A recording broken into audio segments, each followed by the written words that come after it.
एक बड़ी खबर इस वक्त की आपको बता दें, जिया खान सुसाइड केस में फैसला आ गया है। सूरज पंचोली को सीबीआई कोर्ट ने बरी कर दिया है। इस वक्त की बहुत बड़ी जानकारी आपको मुंबई से दे रहे हैं। जिया खान सुसाइड केस में फैसला आ गया है। सूरज पंचोली को सीबीआई कोर्ट ने बरी कर दिया है। तो आपको बता दें कि फैसला सीबीआई कोर्ट ने सुना दिया है।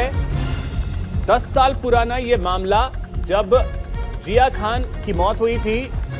और आपको बता दें कि जिया खान की मौत के मामले में फैसला आ गया है। सूरज पंचोली को सीबीआई कोर्ट ने बरी कर दिया है।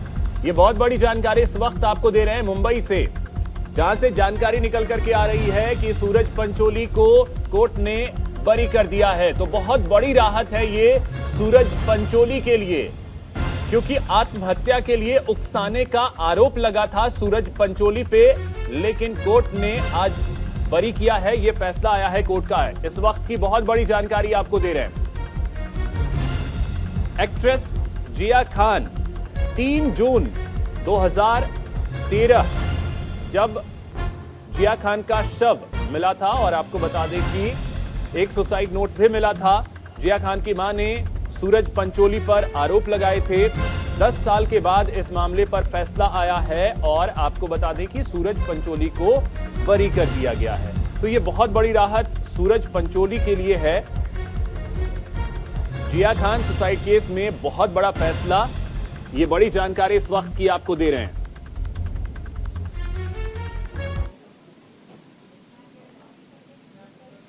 तो सूरज पंचोली को बरी कर दिया गया है।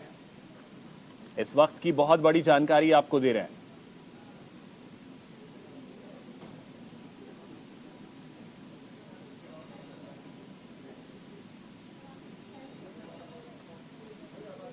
तो सूरज पंचोली को बरी कर दिया गया है। इस वक्त की बड़ी जानकारी मुंबई से हम आपको दे रहे हैं। आपको बता दें कि यह 10 साल पुराना मामला है, जब एक्ट्रेस जिया खान का शव मिला था उनके घर पे। और शुभम हमारे सहयोगी अधिक जानकारी के साथ जुड़ रहे हैं। शुभम, क्या जानकारी? बहुत बड़ी राहत है सूरज पंचोली के लिए, कोर्ट ने बरी कर दिया है।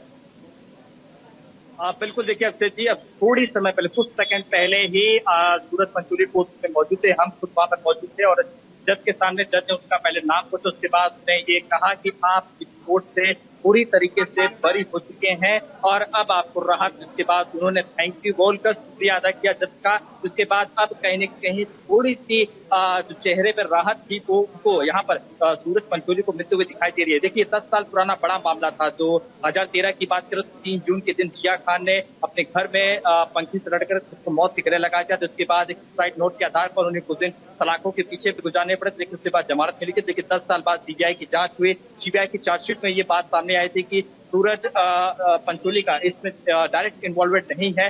हाँ, जिया खान डिप्रेशन में जरूर थी, लेकिन सीधे तौर पर उन पर यह आरोप नहीं लगा सकते या आरोप सिद्ध नहीं हो सकता है कि सीधे तौर पर सूरज पंचोली इसमें दोषी साबित हो। जिसके बाद अब पूरी तरीके से ये मामला जो है पूरी तरह से सुलझ गया है कि सूरज पंचोली अब इस केस में गुनाह नहीं है, गुनाहगार नहीं है। तो ऐसे में अब जो जिया खान की मां की बात कर राबिया खान, वो ऊपरी अदालत के वो इसमें जो है इस फैसले को चुनौती दे सकती हैं, क्योंकि वो लगातार मांग कर रही थी। अब से थोड़ी देर पहले ही फैसला 11 बजे आने वाला था, लेकिन उससे पहले रुबिया खान का ये कहना था कि कुछ और बातें हैं इस केस से जुड़ी हुई, उन्हें कोर्ट के सामने रखना है। लेकिन कोर्ट इसकी इजाजत नहीं थी कि और अगर आप शुभम बता पाए, कोर्टरूम में आप भी मौजूद थे, जिया खान का जो परिवार है वो अब क्या सोच करके चल रहा है कि वो आगे रुख करेगा, न्यायिक प्रक्रिया को आगे बढ़ाएगा या नहीं?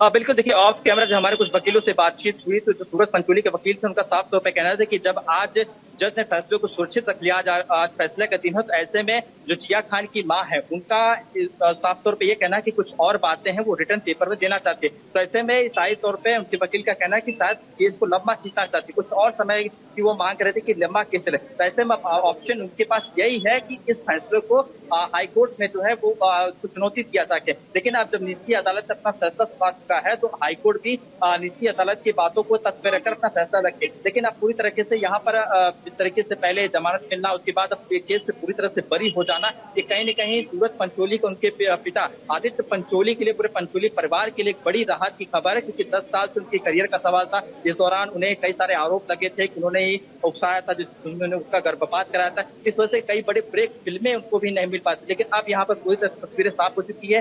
कोर्ट के सामने, सीबीआई कोर्ट के सामने आदित्य पंचोली जो उनके बेटे हैं सूरज पंचोली को यहाँ पर राहत दे दी गई, यानी अब केस यहीं पूरी तरह से खत्म हो जाता है। लेकिन अब देखना होगा जिया खान का परिवार, उनकी जो माँ है, वो किस तरीके से इस फैसले को आगे चुनौती देती है या नहीं देती है, उनके वकीलों के ऊपर है, उनके ऊपर है। फैसले के समय कोर्ट रूम में कौन कौन मौजूद था शुभम? देखिए, फैसले के समय सूरज पंचोली, उनकी मां थी, उसके अलावा उनके वकील थे, उसके अलावा सूरज पंचोली का एक दोस्त इस वक्त कोर्ट रूम में मौजूद था, उसके अलावा जिया खान की मां वो वहां पर मौजूद थी। तो कुल मिलाकर दोनों पक्षों की तरफ से रखे गए थे। हालांकि आदित्य पंचोली जो उनके बाप वो नहीं आया है, लेकिन पूरी तरह से नजर बना के रखे हुए हैं। जिस तरीके से ये लगातार लग रहा था कि शायद इस मामले में सूरज पंचोली को राहत मिल सकती है, क्योंकि जब सीबीआई की चार्जशीट दाखिल हुई थी, उसके बाद से ही कयास लगाए जा रहे थे कि इस केस में सूरज पंचोली के खिलाफ कोई ठोस सबूत नहीं मिल पाए हैं। शायद इसी वजह से इस केस में सूरज पंचोली का जो पक्ष है वो काफी मजबूत है। हालांकि मुंबई पुलिस ने 2013 में सूरज पंचोली को सिर्फ 6 पन्नों की आत्महत्या का जो सुसाइड नोट था, जो उनके घर से उनकी मां वो बरामद हुआ था जिया खान की मां के पास से, उसके आधार पर उन्हें गिरफ्तार किया था। लेकिन उसके बाद उन्हें जमानत मिल गए थे। तो ऐसे में ये केस पूरी तरह से अब यहाँ पर क्लियर दिखाई देता है कि अब यहाँ पर सूरज पंचोली को राहत जरूर मिल चुकी है, लेकिन अब इस केस में कुछ बचा नहीं रह गया है। लेकिन फैसले को या लंबा खींचना है केस को, तो फैसले को चुनौती देकर इस मामले को लंबा खींचा जा सकता है। जी नहीं, लेकिन अब इसमें ये चीज भी शुभम समझना चाहेंगे। देखिए, जो सुसाइड नोट था उसमें बहुत सारी चीजों का जिक्र किया गया था, तो उसका कोई आधार नहीं, उसे किस तरीके से आधार अब आगे बनाने की कोशिश भी होगी? अगर जिया खान की माता की जो वकील हैं, जिया खान की तरफ से जो जिरह कर रहे हैं वकील, वो उसे किस तरीके से देखते हैं? क्योंकि सुसाइड नोट जो है उसमें बहुत सारी बातें लिखी गई थी और वो डायरेक्टली सूरज पंचोली के लिए ही थे।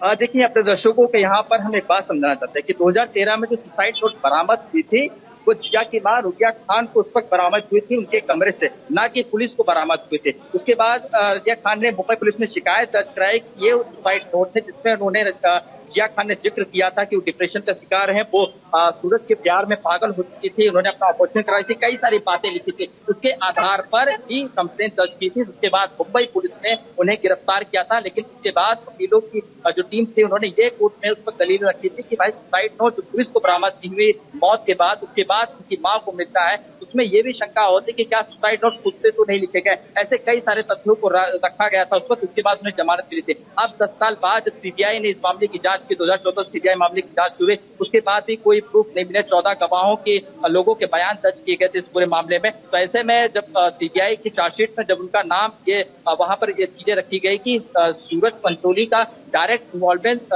जो जिया खान की मौत में नहीं पाया जाता है, तो ऐसी वजह से ये केस जो सूरज पंचोली की तरफ पक्ष था वो काफी मजबूत हो जाता है। तो ऐसे में अभी किस में कुछ बचा नहीं है, क्योंकि सीबीआई कोर्ट ने यहाँ पर बरी कर दिया, तो ऊपरी अदालत में जाकर भी कोई फायदा नहीं है, क्योंकि ऊपरी अदालत भी नीचे वाले कोर्ट की ऑर्डर पे ही अपना स्टे रखेगा। जी चलिए, ठीक है, बहुत शुक्रिया शुभम आपका तमाम जानकारी के लिए। तो ये बहुत बड़ी राहत है सूरज पंचोली के लिए। सीबीआई कोर्ट ने उन्हें जिया खान सुसाइड केस में बरी कर दिया है।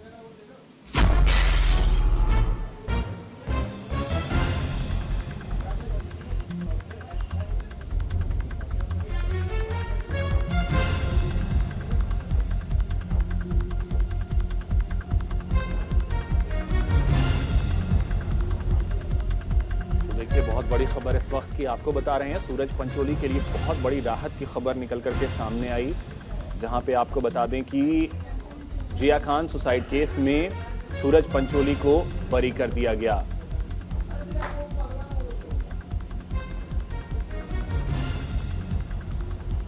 तो साल 2013 का ये मामला है जब 3 जून 2013 को जिया खान की मौत हुई थी। जिया खान ने आत्महत्या की थी और आपको बता दें कि जिया खान की मौत के बाद जिया खान की मां ने सूरज पंचोली पर कई गंभीर आरोप लगाए थे। लंबा वक्त बीता, 10 साल का वक्त बीत गया और उसके बाद आज सीबीआई कोर्ट का फैसला आया है कि जिया खान सुसाइड केस में डायरेक्ट इन्वॉल्वमेंट नहीं था सूरज पंचोली का। और